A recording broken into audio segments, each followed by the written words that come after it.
Ar žinojai, kad mokslininkai degina maistą laboratorijose? Nuėjęs į parduotuvę ant daugumos maisto pakuočių išvysime užrašą su žodžiu kilokalorijos. Jos padeda suprasti, kiek ir kokio maisto mums reikia, tačiau ar kada pagalvojai, kaip jos yra išmatuojamos? Pirmiausia, maisto mėginys yra išdžiovinamas. Tada mėginys yra įdedamas į aparatą pavadinimu kalorimetras.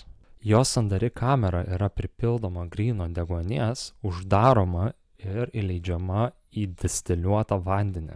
Žiežirba uždega mėginį.